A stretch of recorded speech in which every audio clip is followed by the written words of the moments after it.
David, yes, so Just now logging. that's what, yeah. Give it a second.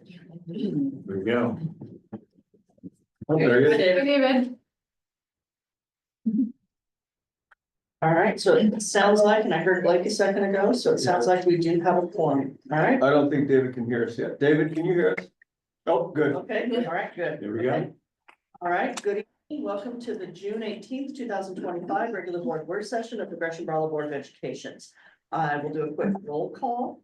Present Chris Howitt, present Holly Riegelman, present via phone, Blake Peterson, present via online, David Ligatich, absent Dr. Myra Gomez, absent Dr. Sean Farrens, vacant position.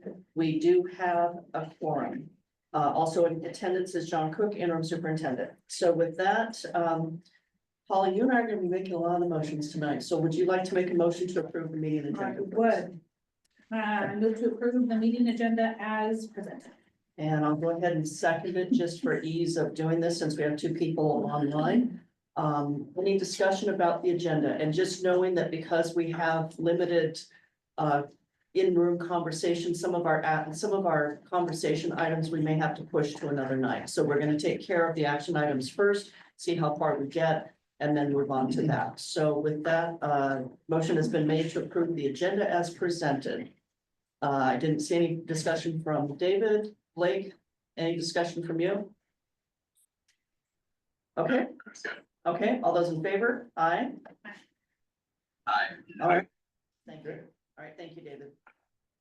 And what we're going to do as far as moving forward, we have a policy review first reading. We had a couple of policies that needed a little bit more conversation. We're going to push those aside. So we will move on. The two policies we were going to look at was EFA, local wellness, and FF, naming of new facilities and spaces. So we're going to go ahead and move that one on to another night. Next up is the leadership contracts. This has Tracy's name on it. Yeah. Planner, okay. We have two contracts for you this evening. One, a deputy superintendent contract for Mr. Cook and a assistant superintendent contract for Sarah DeBoy. We're a little bit delayed in getting this to you, given Mr. Cook's current role as interim superintendent, but we have this for your approval consideration tonight. And there is a statement here, Tracy, I think would be good just for the folks that have not done this before, but employment contracts for the deputy superintendent and assistant superintendent are negotiated annually by the superintendent and the individual employees.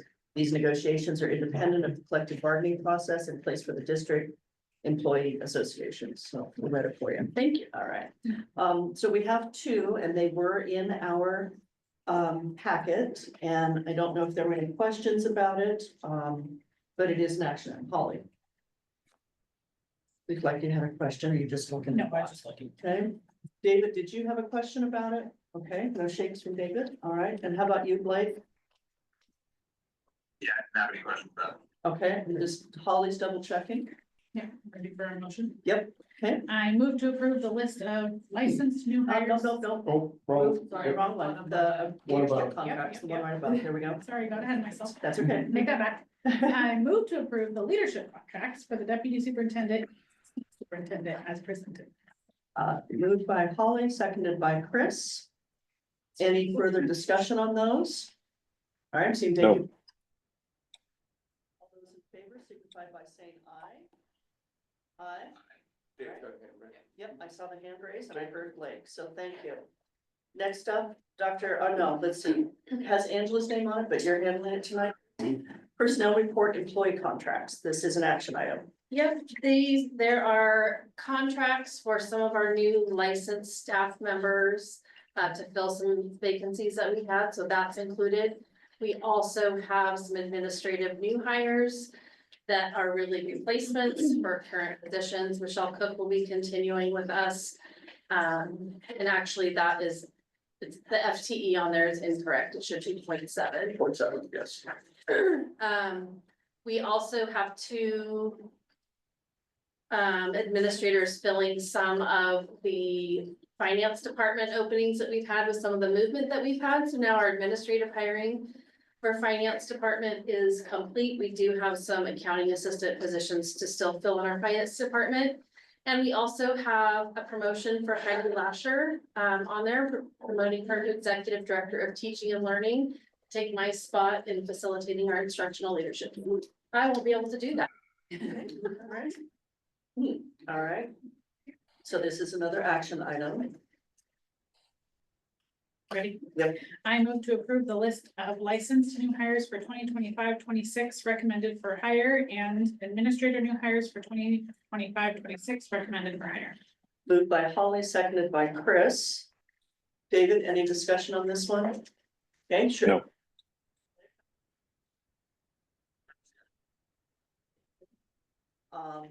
All those in favor? Aye. Aye. So that passes, thank you. Next up, we have Jeff Gibbs in the room with us, and we have an agenda item, purchase of cybersecurity software and services. Walk us through this, Jeff, and let's see. Does it show that there's any slideshows, or it's just you talking and telling, It's and then just me talking. it'll be an action item? I think I'll keep the agenda moving quickly. Okay, But this, thank you, board, for having me. This relates back to what you mentioned at a previous board meeting, Director Howard, that we got into a cybersecurity pilot program put on by the FCC. And this allows us to spend up to $403,000 over the next 3 years on cybersecurity related software, hardware, and services. That's a 90% discount, so the district 10%. We're very lucky to make it into a pilot. But this purchase is gonna take over half of the funds. And it is basically kind of a souped up antivirus. What it is it's software that will monitor our systems for bad actors, things that they would normally do, like encrypting files or exfiltrating data. And it is monitored 24/7 by a team of cybersecurity experts. So if it's Friday evening, when a lot of these attacks happen and everybody's off, there will be somebody to monitor it and intervene. So it's a great way to let me sleep better at night. And if the worst does happen, we're gonna catch it a lot sooner. I will, my question is, all right, so any questions? David, did you have any questions on this one? No, I read through it.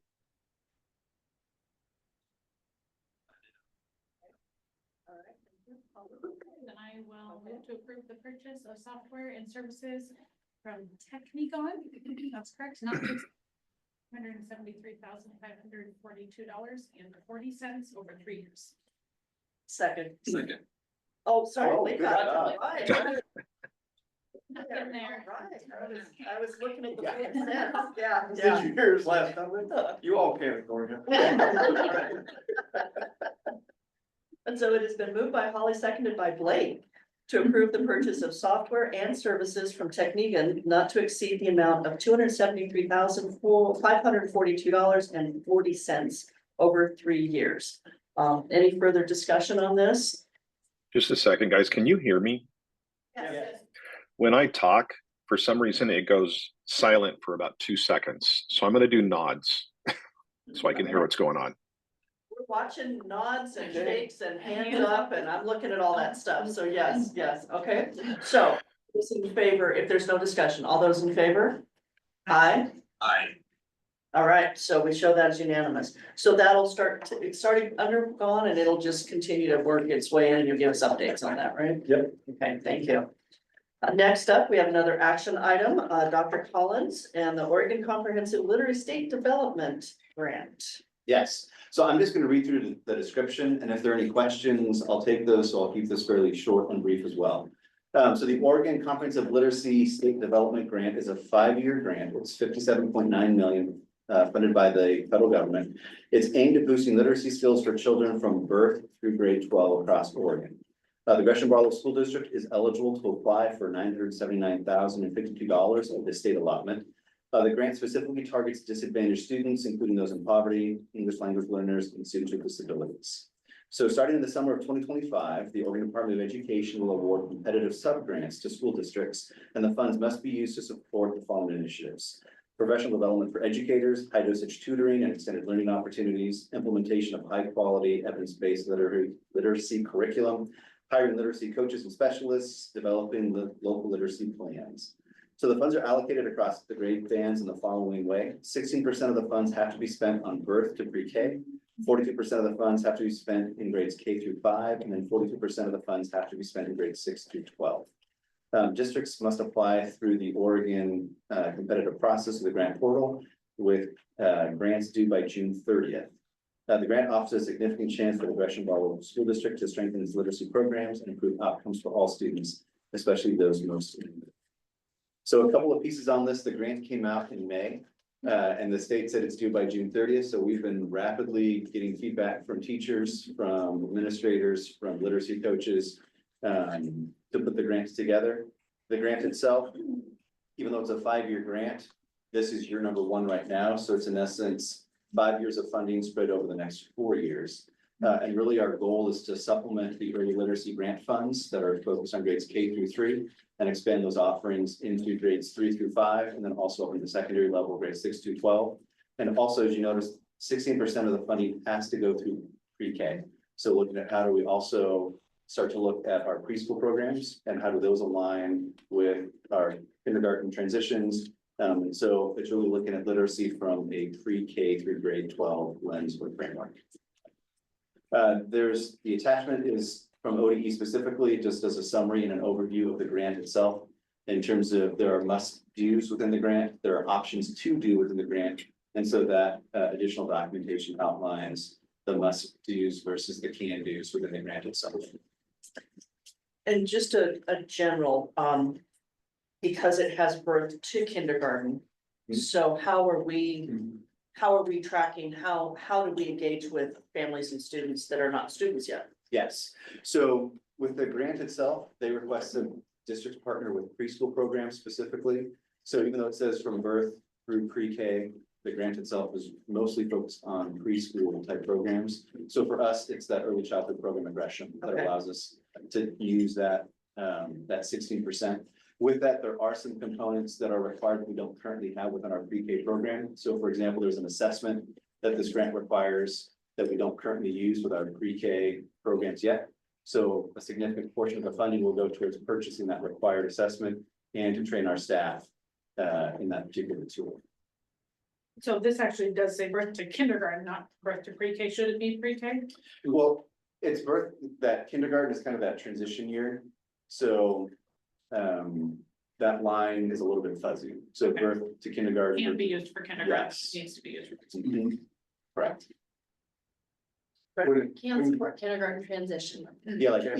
EKT. and those Yeah, yeah. particular- That's what I was gonna ask, so it could supplement, or it could provide for EKT as well. It can, yes, that can be a part of the grant funding. So for those younger grades, part of the grant funding has to be spent on family and community outreach. Okay. And building those partnerships. So EKT would fall within that particular umbrella.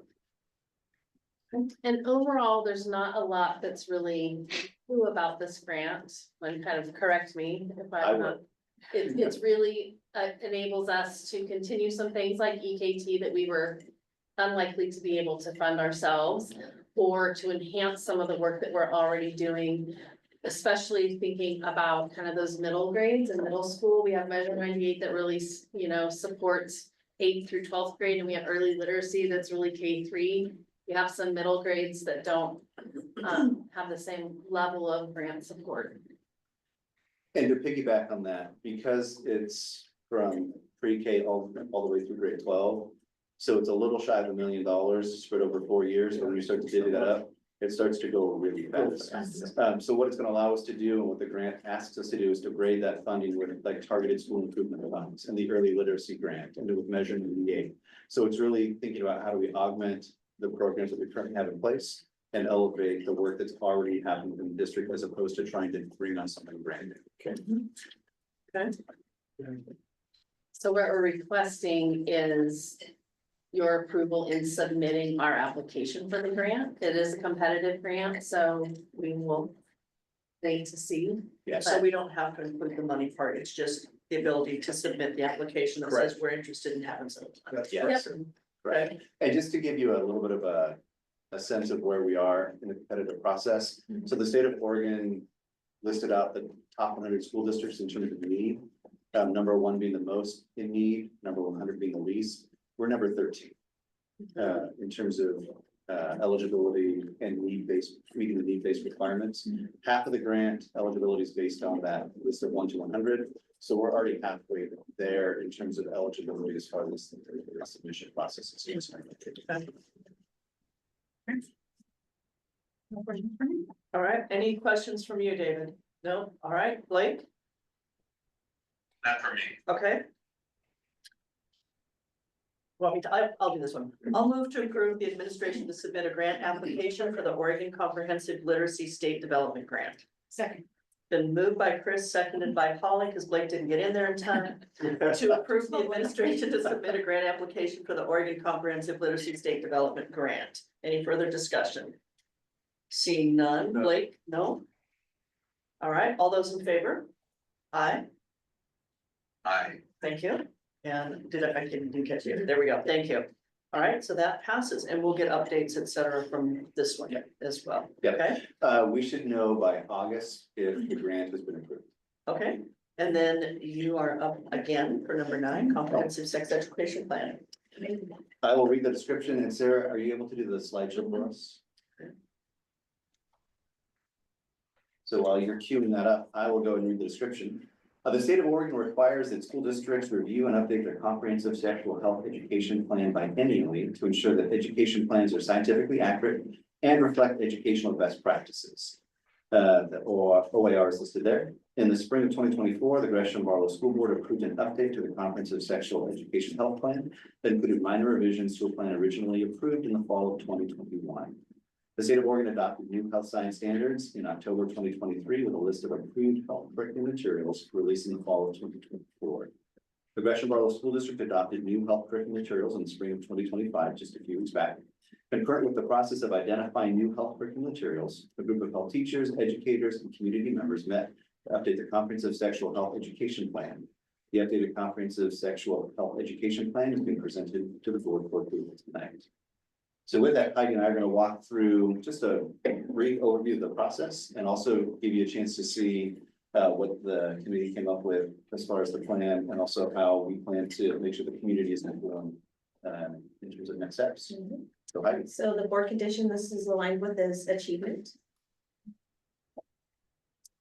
And I mentioned this already, but the planning committee was composed of a whole host of individuals. We met twice in March and in April.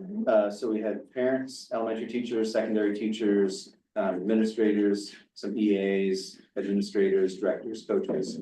And the goal was to try to get as broad of a representation of the community as possible, giving feedback and giving thoughts. The goal of our committee was to help our school district develop and update its comprehensive sexuality education plan of instruction that reflects the requirements of the state, the needs of our local community, and provides a safe and supportive learning environment and curriculum for all students. We'll make sure that we have that goal in front of us each day.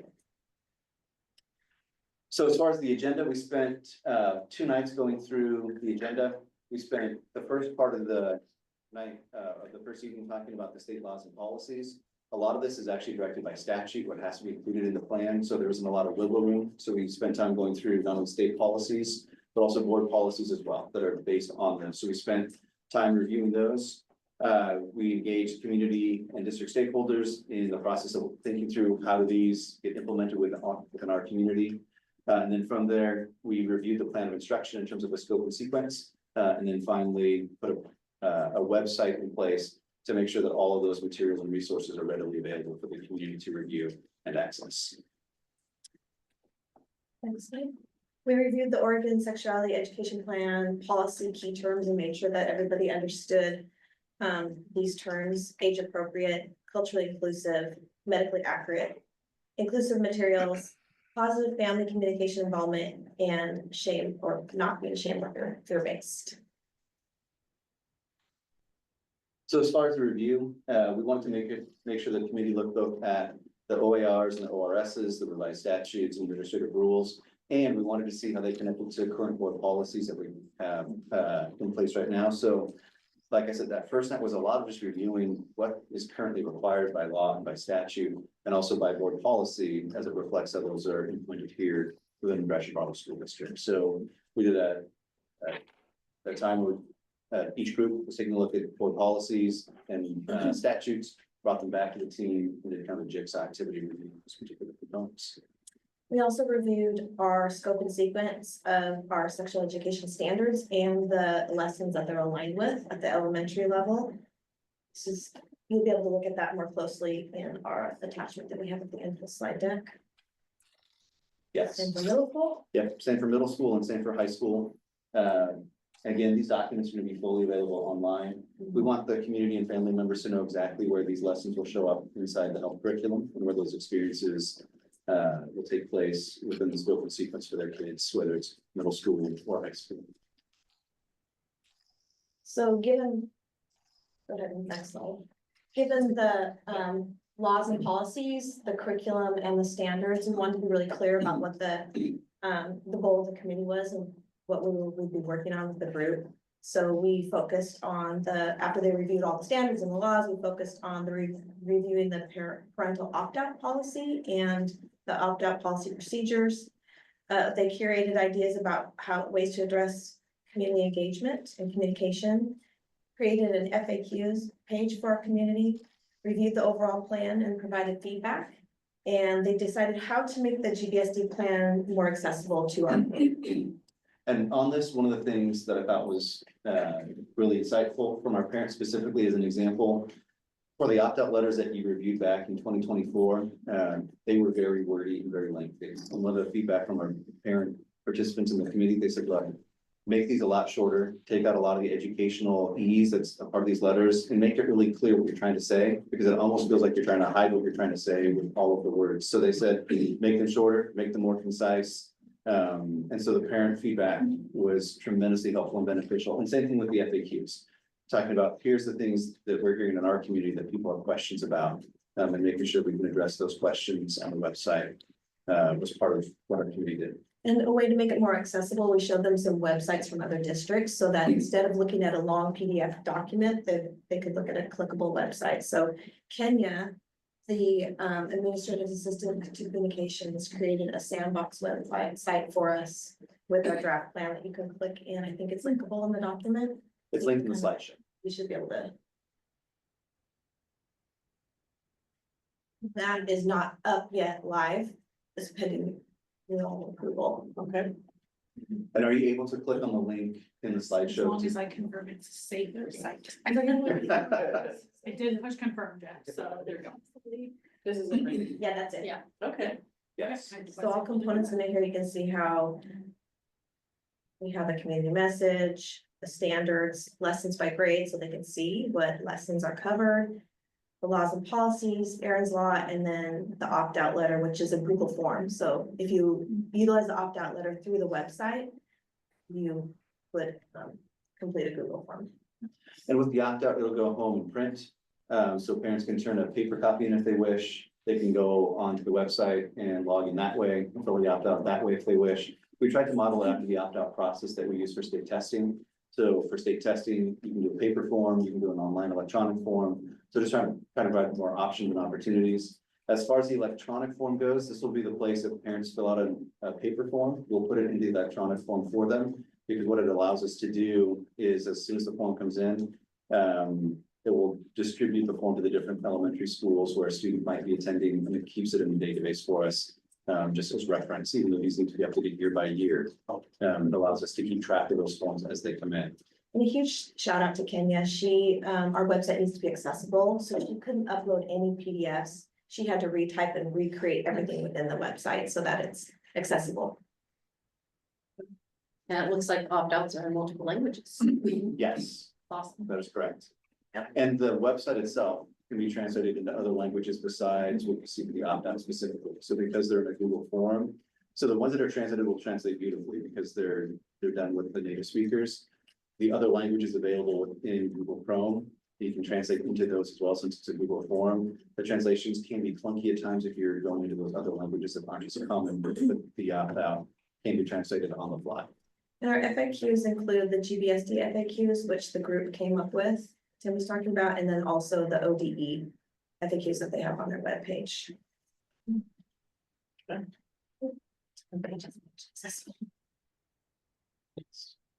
You said this is not live yet. It's It's not not like, like, it's we been a wanted, year. we wanted you to see it first. So that it didn't go up there and say, oh, by the way, we want you to approve it now since we put it up. Yeah, there." exactly. It's out there already. Thank you. Yeah, it's in its native environment. Yeah. This is a sandbox. Yeah. So is that it? Yes. Okay, all right. David, were you able to see that? I know that you're at home, or you're not at home, but, Yeah, I was able to see it. It comes up very clear. okay. Is, are we able to click on that opt out so I can see what it looks like? So you So should you should be be able able to. to. Ken just said it was live. I tried it one day. We will try it. was- Real quick. Trying Yep. Yeah, so if you click on the learn more, that pops up as you hover over that box. Mhm. And then go And into a then grade click on level. one of them, click on one. And, Yeah, that's cool. Yeah, it did come up English. to me. okay, Yeah, there it is. all right, It's pretty straightforward. okay. Thank you. And so once someone opts out, do they have to do that every? It's an year? annual process Because because the lessons because the change. things change, right? Yeah. Right, okay. makes And sense. I can't see this, is this just a one-page thing? Yes, Or is, yes. are you able, like, the reason I'm asking is because I can't, unless I fill in all this information, I can't see. So I can make this It's up it's a. before I hit next, but my question Yeah, it is, does take you to the next form, when you Okay, get to so- choose, it shows you the lessons and what is covered, in lessons Okay, you choose what you're that gonna was, opt out of. that's what I was gonna Yeah. ask, is if you opt out of specific things, or you Yes. just have to Mhm. entirely opt out. And you can go through it and then just not submit Yeah. at the end, and you can see what the Yeah, rest so is that- like. Can you log into one of the forms? Yeah. For people? Let's go back. Yeah. I mean, that answers my question. Okay. I just wanted to make sure it wasn't a full opt out, that you could choose. You can choose. So Yes, that you have to- it wasn't blanket or. Do you want to all put or in nothing. some test, like just put test@test.com. That's true, it's probably not smart enough to recognize if it's a student name. You could, Exactly. But AA. And just pick a school, pick a grade.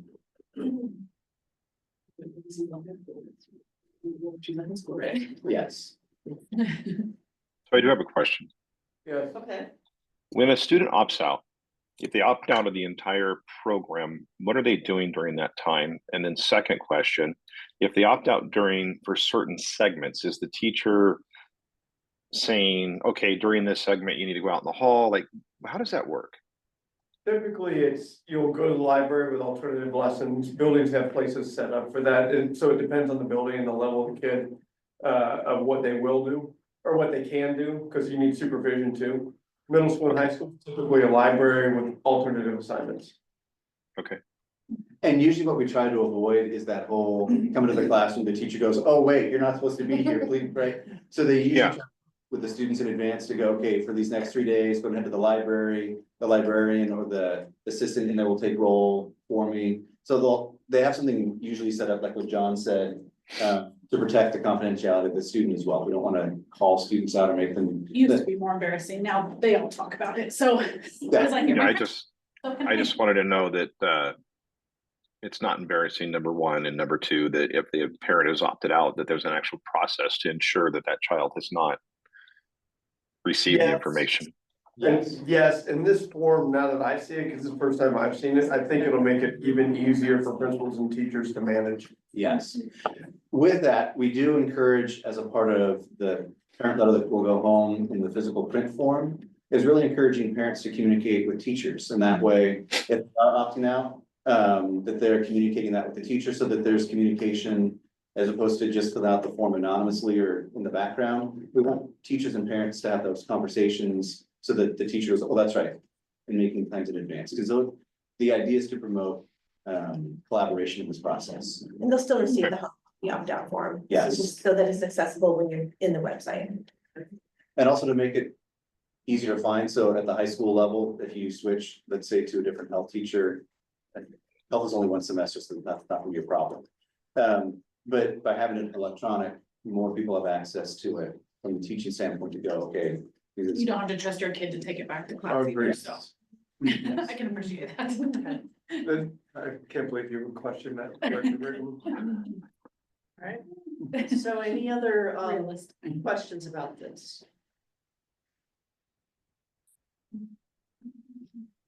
Okay. Blake, do you have any questions about it? No, I got to review it earlier. Okay. Not really. Well, I guess the only question is there anything within the state standard that has changed? I'm thinking. Like particularly on, I feel like there was a movement, to maybe get anything related to gender identity removed from sexuality education or health education and moved elsewhere so that it couldn't be opted out. Has anything on that front changed? Not that we're aware of, no. Yeah. Not that we know of. And there was also a move to try to get rid of the opt-out process altogether. And that did not go through either. So we're still on board with, we want families to know and understand what is being taught and to make the choices that are best with their particular decisions. That's the only question I have. Thanks. Okay, all right. So this is an action item then to approve this updated education plan. I'll let your turn. Blake. Yep, I will move to approve the updated comprehensive sexual health education plan. Second.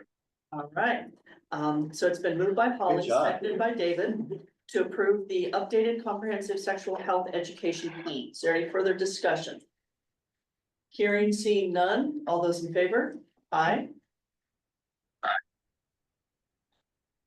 I got David's hand, Holly? Fine. Okay, all right, so that passes. All right, so we are now into some quick, thank you guys for being on with us. We're gonna keep going a little bit longer here. We did cover all of our action items. Let's see, which one do we want to do?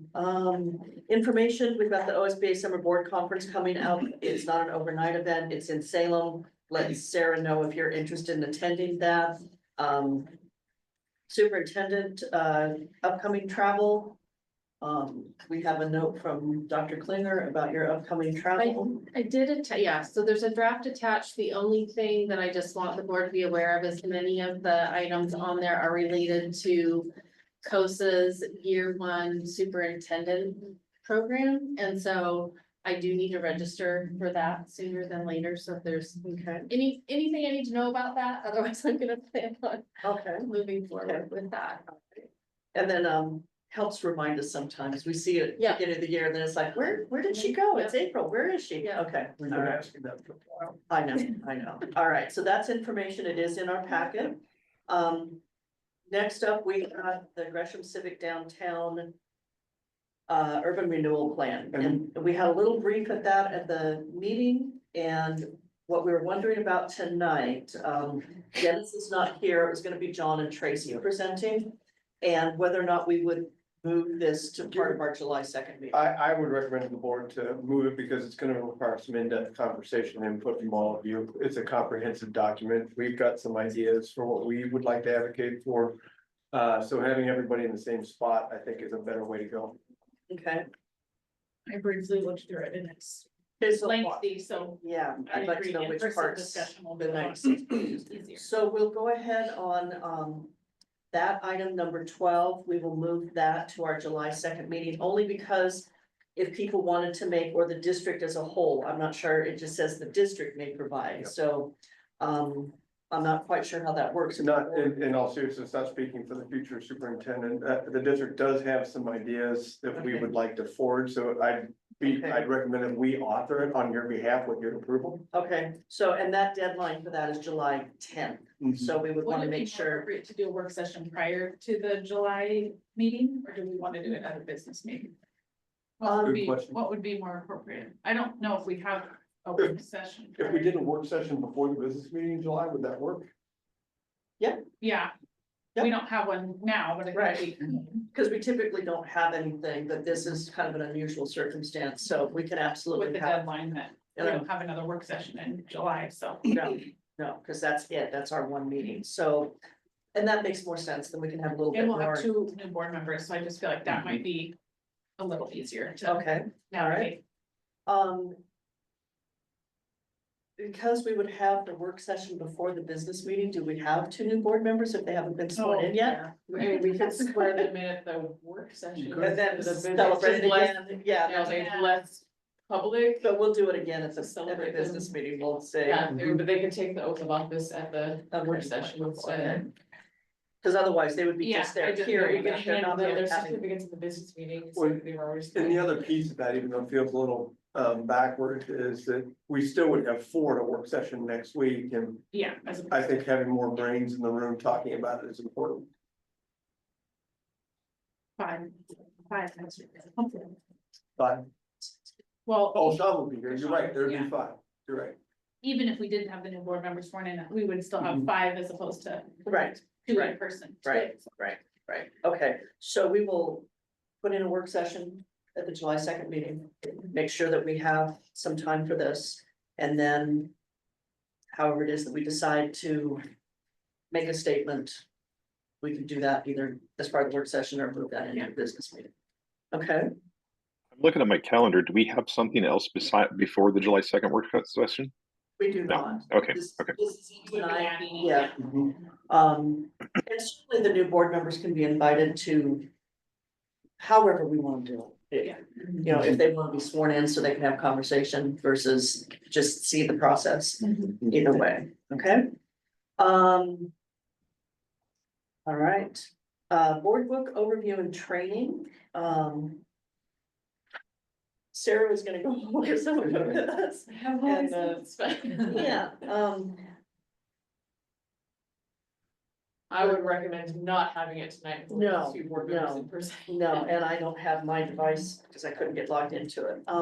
So we still would like to have training, and we'll have 2 new board members, Yes. yeah. So that might be part of, I mean, if we have our work session July 2nd, or we'll just have it, we'll get to it sooner or later, Sarah. Because I'm sure we're not gonna be You experts seem on to this be thing. able to log in, Bubbly. okay, which is the main thing. Right, You can right. see the agenda. That's the important part, right? I know there's just some tools and things I'd like to know how to use Yeah. better, so, yeah, we changed for those who didn't know, we use for our meeting management system board book now. And it just has a few things in it that are a little bit different from our previous one, but, Sarah takes care of us. And I think, I don't have any notes about, upcoming agenda items. I was supposed to add one and haven't yet about, weighted GPA. Oh, right, you had said I something haven't about added that. that yet, but it Okay, will get added okay, now that I can fix it. okay, yeah, then we're done. Okay. So is that spreadsheet still up and available and Yes, stuff? yeah. Okay, we'll need to add new people to that as well. Mhm. I don't know of anything else on the upcoming topics, meeting needs, we will be planning as we get into, because we'll be coming up on our August retreat. So we've already had some conversation, I know those was when we've had our one-on-ones with, superintendent and also with the leadership team, we've been talking about what we want to make sure that that looks like. And, so I think that's it, and I think we're in record time for a June meeting. Maybe we should have Blake and David log in remotely all the time. I don't know, we should try that out. So I believe there being no other business before the board. I'm just gonna double check here. Looks like, what we have is, our next meeting is July 2nd, 2025, regular board business meeting at 7 PM, in the council chambers. And we have requested a work session prior to that at 6 PM, which will be in the council chamber conference room at the Public Safety and Schools building. And I believe there being no other business before the board at 6:36, we are adjourned. Thank you. Thank you, David. Thank you, Blake. you all. Appreciate it. Thank you. All right. Thank you. I didn't before the meeting.